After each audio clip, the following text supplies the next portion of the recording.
네, 김영일 소장 모셨는데요. 그 한동훈이 고의로 문자 씹은 거 아니냐고 원희룡 측에서 공격을 했네요. 네네네. 그리고 이제 지난 총선 패배 원인 중에 하나가 사천인데 특히 비례대표 사천 문제가 또 불거지고 있고요. 네, 그 부분에 대해서는 내부에서도 그리고 그때 당시 총선을 다시 기억을 더듬어 가면 왜 이런 공천을 했냐. 그런데 그 공천관리위원장이 이런 사람이구나 이러면서 우리가 막 조각을 막 맞췄었는데 이제 그 부분에 대해서 합리적인 의심을 던질 수 있는 것. 근데 그것을 한동훈 후보가 신나게 맡아도하고 있네. 원희룡 후보가 다중인격적인 구태 정치를 하고 있다 이러면서 이제 공격을 하는 부분에 대해서 우리는 또 뭐 객관적인 기준으로 이제 판단을 좀 해볼 필요가 있다. 좀 그렇게 생각을 해서 이제 드리는데 아마 뭐 토론에서도 충돌이 있었고 그런 것만 보면서 사실 뭐 이제 정치에 관여하지 않는 그런 중도 성향 그러나 샤이 보수들은 이 토론회에 대해서 관심을 좀 많이 보이거든요. 그리고 지금 전당대회에 대해서 왜 저런 방향으로 가지? 이렇게 언급을 한단 말이에요. 완벽히 좌쪽은 신나해요 지금. 완전 진흙탕 싸움이니까.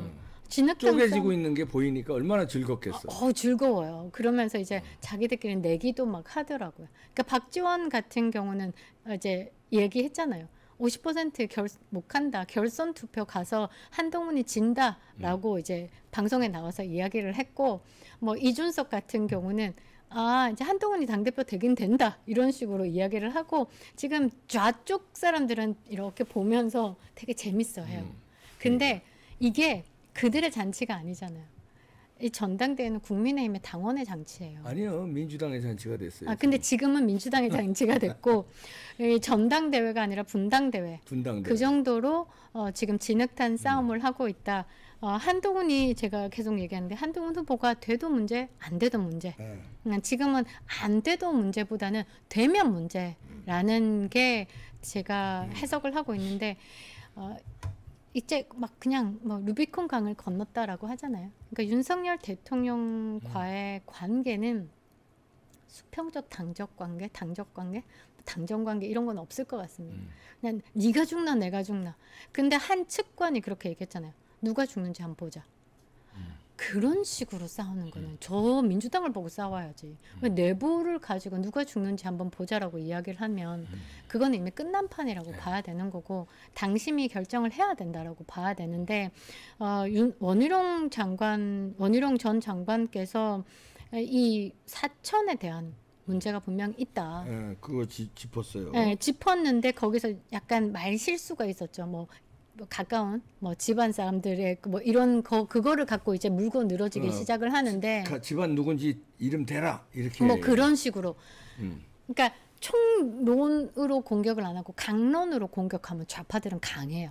그 강론의 공격에 강한 사람이 대표적인 게 진중권, 뭐 김경률 이런 사람들이 이제 자문단에 있는 거고.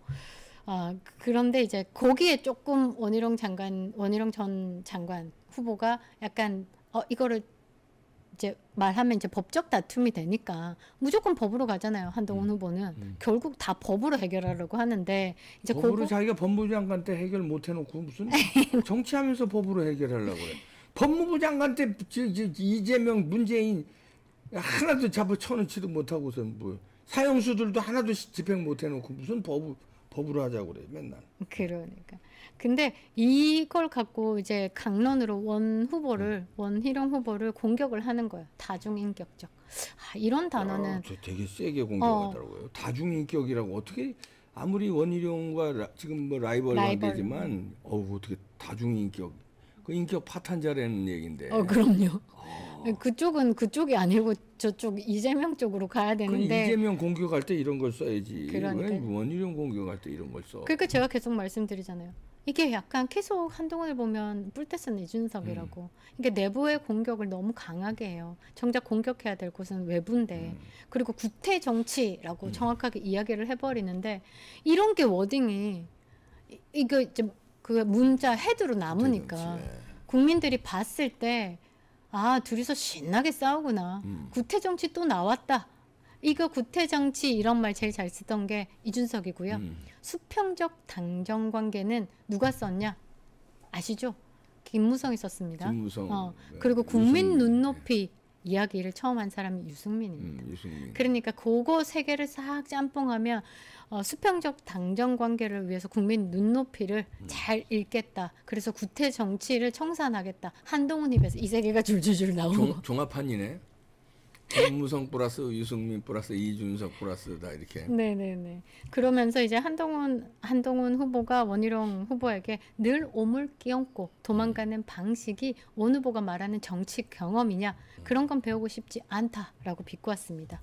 허위사실 유포는 심각한 범죄다. 심각한 범죄죠. 그러나 뭐 이제 가족이 공천에 논의했다 이 부분은 아니더라도 이 한동훈 이 비상대책위원 있을 때 공천에 대한 논란은 있었습니다. 공천에 대한 논란은 그 내부적으로도 있었고. 아니 원희룡이 얘기한 건 그걸 거예요. 그걸 거야. 그러니까 한동훈의 가족을 공천했다는 게 아니라 한동훈의 가족이 공천 작업에 관여한 거 아니냐 이런 거예요. 그거 이제 특정하면 이제 장인 같아요. 그래. 장인이 영향력을 발휘한 거 아니냐 뒤에서 공천하는데. 그러니까 이런 의혹 제기는 충분히 그러니까 할 수 있는 좌파들을 이렇게 많이 꽂은 거 아니냐 이런 거예요. 근데 이름을 떼라 그러니까 그렇다고 장인 이름은 어떻게 돼?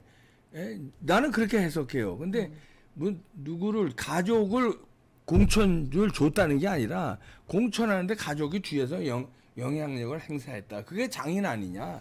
그러니까 이런 얘기예요. 이게 이제 뭐라고 해야 되나? 이제 워딩을 참 잘 쓴다고 해야 되나? 제 가족이 공천에 개입했다고 말한 뒤 계속 도망만 다니고 있다면서 원희룡 후보를 이게 뭐 몰린다, 거짓말했다 이런 식으로 딱 공격 프레임을 딱 잡더라고. 이게 이제 프레임 잘 잡는 게 좌파들의 공격 수법이잖아요. 근데 그런 걸 참 잘하고 있다. 그리고 지금 이런 이제 윤석열 대통령과 루비콘 강을 건너게 된 것에 대한 해석이 또 나오던데 그게 한동훈을 둘러싸고 있는 이 자문 그룹, 진중권, 김경률, 장인 등등 이 윤석열 대통령과 계속 차별화를 이야기를 하면서 이렇게 막 가는 식으로 가고 있는 것 같은데 지금 전당대회 너무 잘못된 거다. 그리고 사천에 대해서는 그냥 국민 눈높이 잘 말하시는 국민 눈높이에서도 굉장히 잘못됐어요. 한지하? 저는 한지하가 그 동교동계 아닙니까? 동교동계 하나갑 조카죠. 하나갑은요 김대중 대통령 다음 대권을 이을 사람으로 거론됐던 사람입니다. 그러니까 그럼 대대손손 그냥 약간 좌쪽이라고 생각하시면 되고 김경률 같은 경우도 문제가 좀 있죠. 공천을 뭐 그 당협위원장으로 꼽겠다라고 얘기했는데 개인적인 어떤 뭔가로 본인이 이제 출마하지 않겠다라는 내용이 있기도 합니다. 그리고 김예지 의원 같은 경우는 비례가 두 번째잖아요.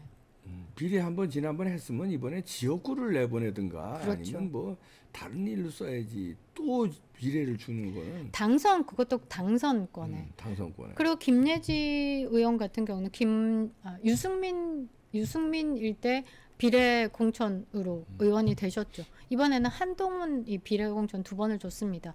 완벽한 사천이라고밖에 볼 수 없는 게 우리가 민주당 지역의 용해인을 이야기할 때 비례 2번 받고 완벽히 이재명의 사천이라는 거는 다 드러났잖아요.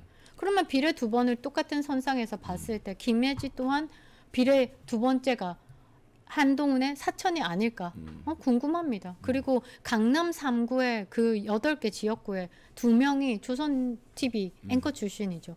그러면 이게 과연 누구를 위한 본인의 앞으로의 정치 행보를 위해서 플러스 되는 사람들을 그냥 다 꽂은 사천이 아닐까라는 건 그냥 일반 국민의 시각에서도 보이는 거죠. 이제 이런 부분에 대한 언급을 한 건데 총선 책임론을 이야기를 한 부분을 가지고 친윤 진영이 역풍을 맞을 것이다. 이런 식으로 역공격을 해오는 부분은 그냥 막 가자는 거예요. 이거는 전당대회가 아니고 그냥 막 가자는 거예요. TV조선 앵커 2명은 하나는 강남에 준 거고 신동욱. 두 사람은 강남이잖아요. 신동욱은 서초을이고요. 송파 남매라고 배현진과 함께하는 지금 한동훈 캠프에 들어가 있는 그렇지. 네, 박정훈 그분도 지금 한동훈에 입이 되어서 그렇죠. 요즘에 뭐 TV조선 앵커 2명을 공천한 강남에 그것도 좋은 자리. 말뚝 꽂으면 되는데. 그래서 저는 이 부분도 사실 현 정권에 대해서 제대로 지금 언론이 잘못 기울어져 있으니까 이 부분에 대해서 굉장히 큰 역할을 할 것이다라는 기대를 했습니다. 근데 지금 상황에서 딱 보면 그 송파 남매라고 이야기를 하더라고요. 너무 강력하게 한동훈 캠프에서 한동훈 후보를 이야기를 하니 이것 또한 사천인가? 이런 생각이 아니 들 수는 없는 거죠. 저는 일반 국민의 시각으로 봤을 때 이 정도는 이야기할 수 있는 거고 그리고 수치로도 나와 있어요. 공천에서 공천 승률이 민주당은 70%가 넘어요. 전략공천의 승률. 그런데 국민의힘은 전략공천의 승률이 17%예요. 그것만 봐도 잘못됐다라고 밖에 볼 수 없는 거죠. 그리고 그 좋은 강남의 지역구의 의원 생각나시는 분 있으세요? 그 지역 국민들도 모른다더라고요. 이럴 바야 박진이 맞지 이렇게 이야기를 하시더라고요. 다시 와서 그 무게감 있게 국회에 가서 정청래 박살내고 그렇게 해야지. 너무 모르는 사람들, 자기 지역구에 누군지도 모르는 사람, 그냥 국민의힘만 나오면 찍어줄 사람들의 그냥 자기 사람 넣은 거 아니냐? 이거는 그냥 사석에서도 나오는 말이거든요. 그리고 TV조선 앵커 정도 되면 인지도가 좋잖아요. 그럼요. 그러면은 진짜 접전지 그런데 좀 나가서 잘 싸워주게 그런데 배치를 하든가 그래야지.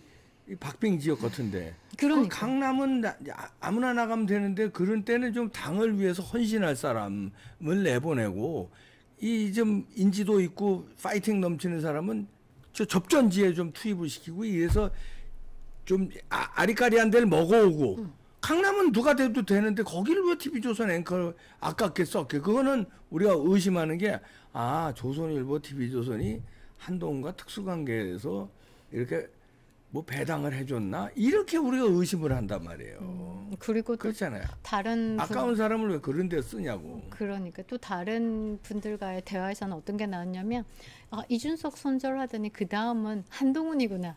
그러니까 일반 국민들 눈높이에서도 이게 굉장히 잘못됐다라고 이야기. 조금 고관여층은 아니에요. 이제 관여층 정도에서도 이 정도의 평을 할 정도면 굉장히 잘못된 공천이고 그 잘못된 공천은 사심을 가득 넣은 사천이지 않을까.